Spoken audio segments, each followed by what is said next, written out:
Баршаңызға сәлем, сіздермен бірге бүгін оливье салатын дайындайтын боламыз.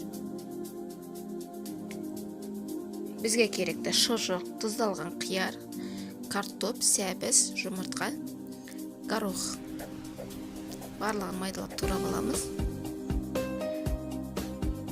Бірінші қабатына картопымыз саламыз, оған дәміне қарай тұз саламыз, майонезіміз салып араластырып аламыз.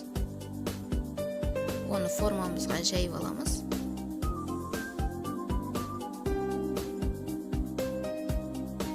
Оның үстіне горох саламыз. Горохымыздың жартысын салып аламыз.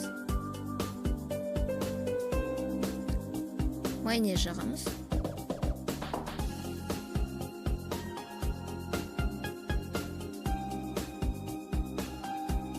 Оның үстіне сәбізіміздің жартысын саламыз.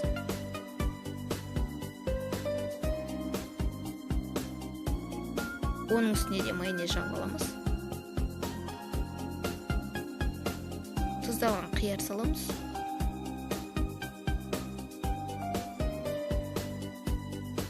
Тағы майонез жағамыз.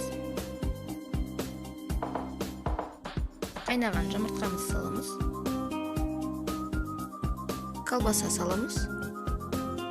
Барлығын осылай кезек-кезек қайталаймыз.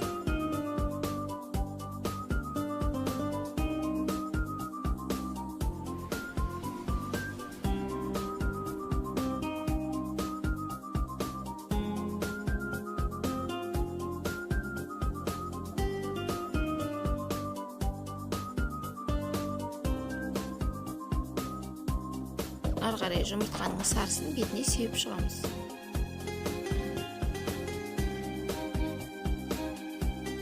Салатымыз дайын болды. Бетіне майонезіміз жағып, қаламша әрлейміз. Достар, менің каналыма тіркеліп, лайк, комментарий қалдырып кетіңіздер. Баршаңызға көп рахмет.